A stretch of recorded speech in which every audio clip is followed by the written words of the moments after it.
کو ٹھنڈک ہوئی. جب فاطمہ کہا تو حجابانہ غیرت مندانہ اور عفت و پاک دامنی کا احساس ہونے لگا.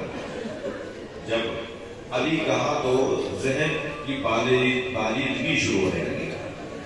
بلند خیالی ذہن بلند خیالی کی کیفیت ہونے لگی. جب حسن کہا تو حیا کی کیفیت ہونے لگی. لیکن خود حضرت آدم کہتے ہیں یا اللہ جب میں حسین کہتا ہوں تو میری آنکھوں میں آنسو آتا ہے. خود حضرت آدم اللہ سے مناجات میں کہتے ہیں یا اللہ جب میں حسین کہتا ہوں تو میرا دل ٹوٹنے لگتا ہے. میرا دل کرتا ہے میں روؤں. تو امام حسین کے القاب میں ایک لقب ہے قتیل الابرار، آنسوؤں کا مارا حسین.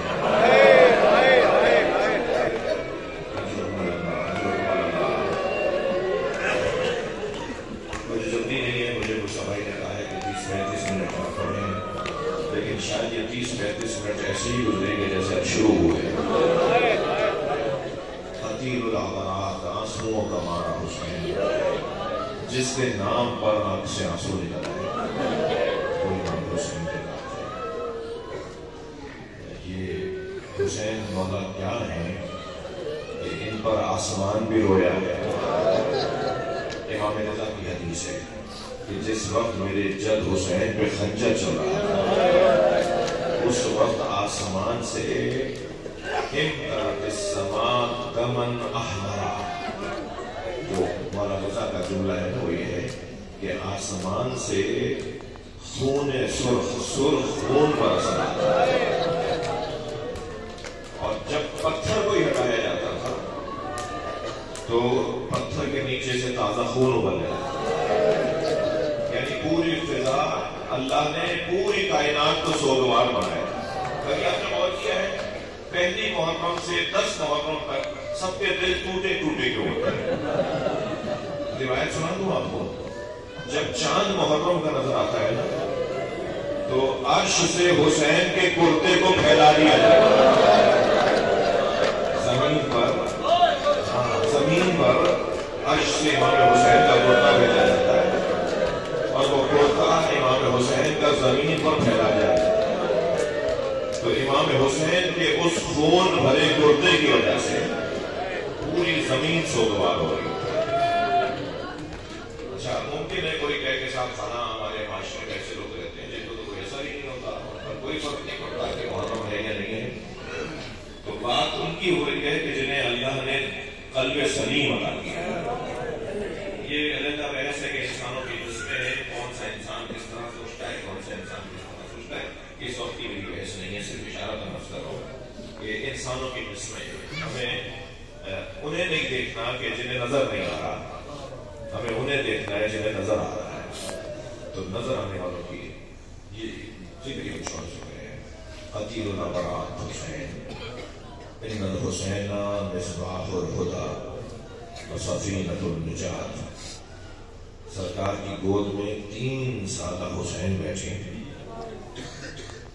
ایک مرتبہ پیشانی کا بوسہ دیتے ہوئے فرمایا مرحبا مرحبا یا ابا عبداللہ، مرحبا اے میرے حسین، انت زین السماوات والارض. اے حسین تم آسمانوں اور زمین کی زینت ہو. تو صحابہ کرام نے کہا یا رسول اللہ انت زین السماوات والارض، آپ آسمانوں اور زمین کی زینت ہیں.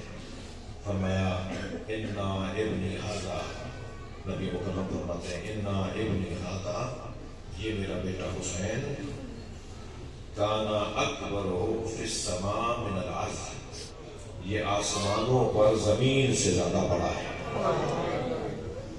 فرماتے ہیں لمکتوب علی یمین العرش، سرکار کا فرمان عرش کے سیدھی طرف لکھا ہوا ہے.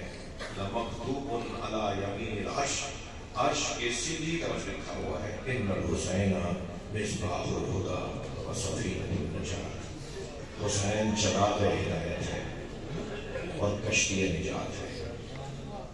امام حسین کا جو تعارف نبی فرما رہے ہیں چراغ ہدایت. چراغ جو ہے نا 2 چیزوں کو دکھاتا ہے. چراغ 2 چیزوں کو دکھاتا ہے. ایک خود اپنے آپ کو دکھاتا رستے کو دکھاتا ہے.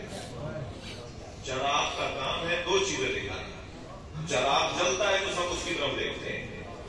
یہ حسین وہ چراغ ہے جو کبھی گل ہونے والا نہیں، ہمیشہ نظر آتا رہے گا. واحد چراغ ہے، نبی کا دیا ہوا چراغ ہے جسے کوئی بجھا نہیں سکتا. کتنی کوششیں کی، بڑے آرام سے بیٹھے ہیں نا، فانوس لگے ہوئے آپ کے سر پر، کارپیٹ بھی لگیز ہے، روشنیاں بھی ہیں، تھوڑا سا گرمی پڑے گی تو AC چل جائیں گے جی، بہت ہی لفٹ لگی ہوئی ہے. کتنی شام سے ہم یہاں بیٹھے ہوئے. یہ جو قبر ہے نا، جس قبر کے جوار میں بیٹھ کر آپ مجلس کر رہے ہیں، اس قبر پر کبھی نہر کا رخ موڑا گیا کہ کسی طرح پانی میں یہ قبر بہ جائے. کبھی نہر کا رخ موڑا گیا قبر امام حسین کی طرف کہ نہر ہی پانی ہی نہر کے ساتھ بہ جائے، قبر ہی نہر کے ساتھ بہ جائے، امام حسین کا لاشا ہی نہر کے ساتھ پانی کے ساتھ بہ جائے. مگر جیسے ہی پانی بہتا ہوا قبر قریب آتا تھا تو اپنا رخ بدل دیتا تھا. متوکل کے زمانے میں یہ واقعہ ہوتا تھا. کبھی اس قبر پر کاشت کرنے کے لیے ہل بھیجے گئے، بیلوں میں ہل جوت کر ان کو بھیجا گیا. جیسے ہی پیر قبر امام حسین کے قریب آتے تھے، پیر گاڑ کر کھڑے ہو جاتے تھے. لکڑیاں مار مار کے لکڑیاں ان پہ ٹوٹ جاتی تھی، اتنا ان کو مارا جاتا تھا. مگر وہ حسین کی قبر پہ پیر نہیں رکھتے تھے.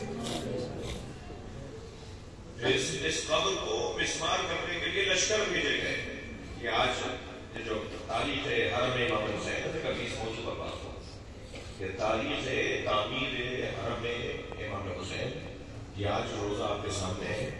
یہ مختلف تاریخ کے کروٹوں سے اور موڑ اور فراز اور نشیبوں سے گزرتا ہوا یہاں پہنچا ہے. آج بہت اچھی جگہ بیٹھے ہوئے ہیں. ایک وقت ایسا بھی تھا کہ اس قبر پہ صاحبان نہیں تھا، اور قبر کے صاحبان کی کیا بات کروں. ایک وقت تو وہ بھی تھا جب حسین پر دھوپ آ رہی تھی، وہ یہی بہن کھڑی دیکھ رہی تھی اور امام حسین کے بدن مبارک پر دھوپ آ رہی تھی. وہ بڑا سخت وقت تھا جناب زینب کبریٰ کے لیے. امام حسین، جس حسین کے بدن پر ایک بال برابر تکلیف نبی برداشت کرتے ہو، جس حسین کا ایک لمحے کا رونا سیدہ کو گوارا نہ ہو، حسین کے بدن پہ دھوپ آ گئی تھی. یہ تو جناب زینب نے دیکھا اور پھر فرمایا زین العابدین دیکھ رہے ہو میرے بھائی کے بدن پہ دھوپ آ گئی. مگر زینب کے سر پہ چادر نہیں ہے. اس سے زیادہ جو کیفیت ہے، شاید اس جیسی کیفیت ہے، یا اس کیا کیسے مقایسہ کر پاؤں گا. جب امام سجاد پہنچے نا بابا کے لاشے پر، تو لاشا گھوڑوں کے سروں سے 10 نامجیبوں نے اپنے گھوڑے پیش کیے تھے. اعلان ہوا تھا کہ تازہ سم لگا کر کون گھوڑے لائے گا. جو اچھے صحت مند گھوڑوں کو سم لگا کے لائیں گے اور وہ حسین کے بدن پہ دوڑائیں گے، انہیں خاص انعام دیا جائے گا. 10 لوگوں کے گھوڑوں کو منتخب کیا گیا، 10 لوگوں کے گھوڑوں کو منتخب کیا گیا جن کے سم بہت بڑے بڑے تھے، جنہوں نے تازہ نالیں لگائی تھی. وہ گھوڑے دوڑنا شروع ہوئے. اس ایک گھوڑے کا پیر اگر کہیں پڑ جاتا تھا تو وہ جگہ مسل کے رہ جاتی تھی. لہذا جوڑ لگا. جب جناب امام سجاد نے بابا کا لاشا دیکھا، سب جملے ہیں مگر مقتل کے جملے ہیں، تو امام جو اللہ اپنی آواز کو آزاد کریں گے. امام سے کہوں گا کہ جنہیں اڑنا ہے اپنی آوازوں کو آزاد کر رہے ہیں. ایک گھوڑا نہیں، 10 گھوڑے حسین پہ دوڑے. سب جملہ سنانا ہو. مقتل کا جملہ ہے امام کی فضیلت کمر سے نہیں آتا. جناب امام سجاد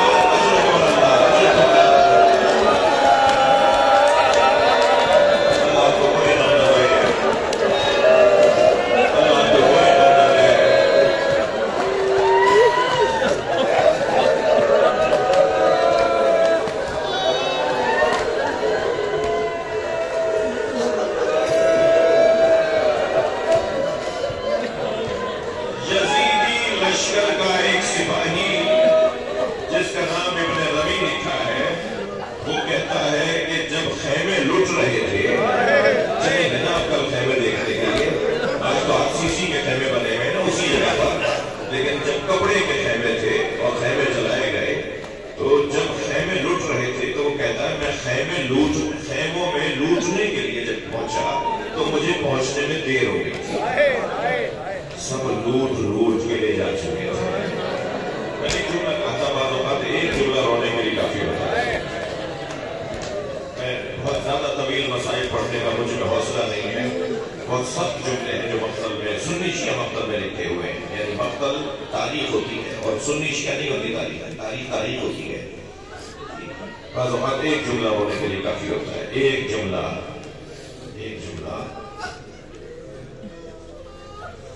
میں اگر ابھی ممبر سے گر جاؤں میرے بھائی علی مجھے سنبھالیں گے، مجھے سہارا دیں گے. یہ بچہ کہے گا مولانا آپ کو چوٹ تو نہیں لگی. میری نسل قربان، ہمارے ماں باپ قربان، حسین مولا کی جوتیوں سے چھڑنے والی ہاتھ پر ہماری حیثیت کیا ہے؟ ہم ہیں کون؟ اتنا احترام کوئی نہ کوئی آگے بڑھ کے سہارا دے گا. کربلا میں حسین کو گھوڑے سے گرایا گیا، یعنی احترام اس پر ہو رہا ہے کہ حسین کو کیسے گرائے.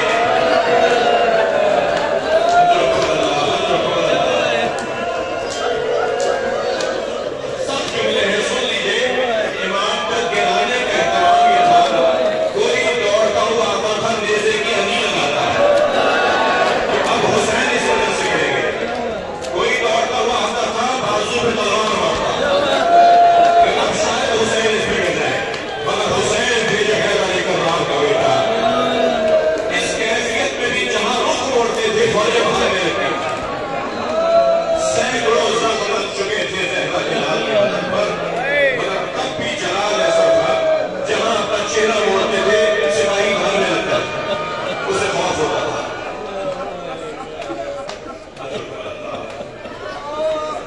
عبداللہ ابن عفیف ازدی مولا علی کے بھی صحابی ہے، نبی مکرم کی بھی انہوں نے زیارت کی. مگر کیونکہ نبی کی زیارت انہوں نے کم سنی میں کی ہے تو صحابہ کرام کے بارے میں جو کسوٹیاں ہیں ان پر وہ پورے نہیں اترتے. اس معنی میں کہ کم سن تھے، لیکن انہوں نے مولا کائنات کے ساتھ وقت گزارا. عبداللہ ابن عفیف ازدی کہتا ہے کہ میں 6 مہینے کے سفر کے بعد جب اپنے شہر کوفہ میں داخل ہوا تو میں نے کیا دیکھا، بازار بند ہے، کوئی مرد نظر نہیں آ رہا، کوئی دکان کھلی بھی نہیں ہے. تو کہنے لگا، میں اپنے آپ سے کہنے لگا شاید کوفے میں طاعون آ گیا، کوئی بیماری آ گئی ہے، کوفے والے شہر چھوڑ کر چلے گئے. یہ سوچتا ہوا کہتا ہے میں گھر میں داخل ہوا تو بیٹی نے بڑھ کر استقبال کیا. بیٹی سے پوچھا بیٹا یہ کوفے والے کہاں چلے گئے؟ کہنے لگی بابا جلدی آپ بھی دوبارہ سے تجدید قوت کیجئے، تجدید دعا کیجئے، تھوڑا سا استراحت کیجئے اور دوبارہ گھوڑا تیار کیجئے اور یہاں سے چلے جائیے.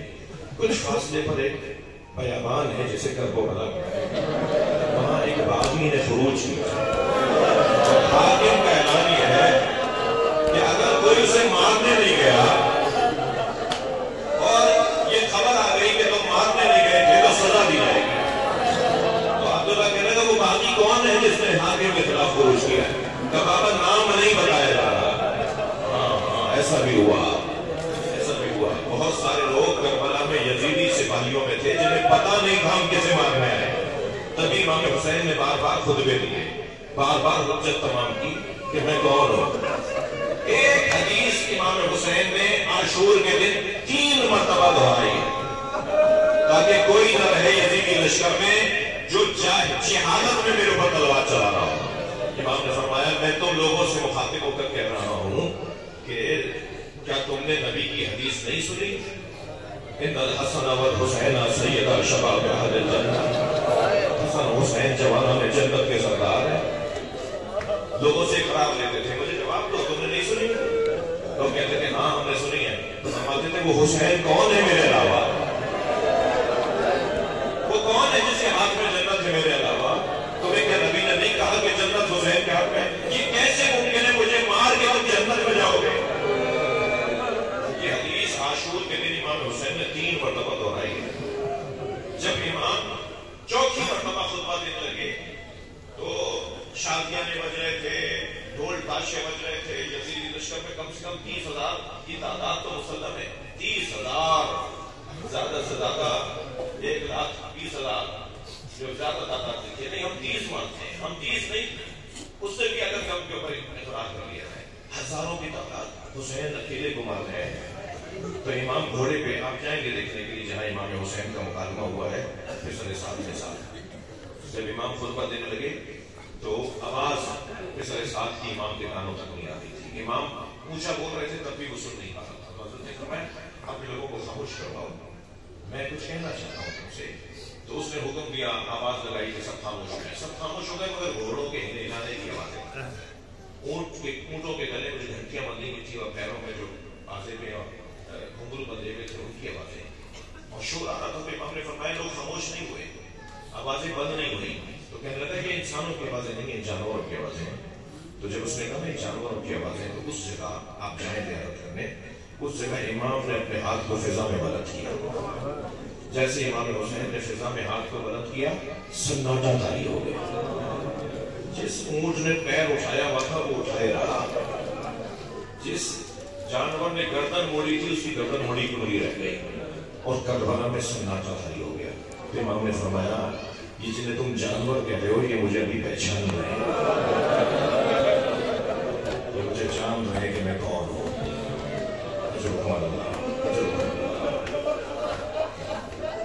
امام حسین کربلا کے میدان میں,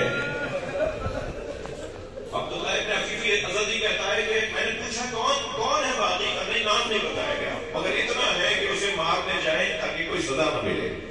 عبداللہ کہتا ہے میں نے کچھ ہی دیر میں دوبارہ گھوڑا باندھا, اپنا زین کے ساتھ گھوڑے کی, اور آمادہ ہو کر نکلنے لگا. تو بیٹی نے رخصت کرتے ہوئے دروازہ بڑا کھلا, مجھے گھر سے رخصت کیا. رخصت کرتے کرتے میں کچھ قدم آگے گیا تھا تو اس نے آواز دی کہا بابا والا روکیے گا.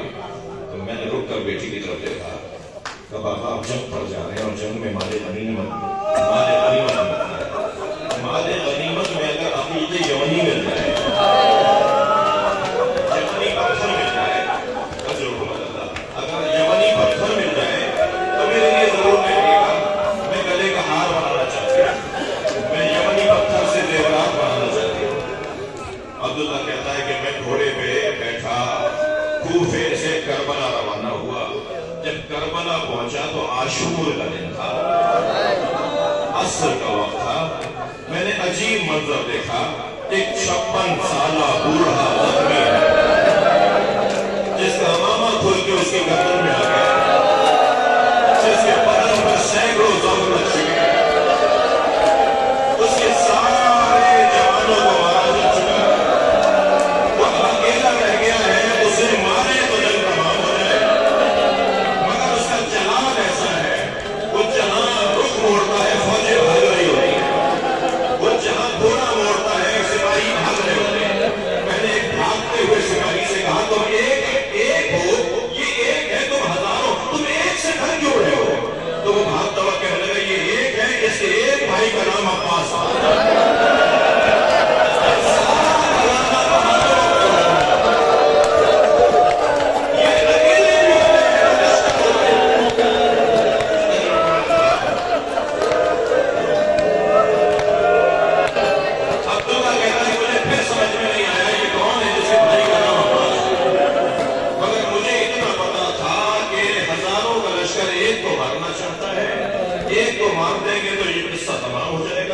عبداللہ کہتا ہے میں نے اپنا گھوڑا ان کے گھوڑے کے پیچھے لگایا, کمین گاہوں سے ہوتا ہوا, درختوں کے اوٹ سے ہوتا ہوا, میں ان کے گھوڑے کے چند ذراع کے فاصلے پر رہ گیا.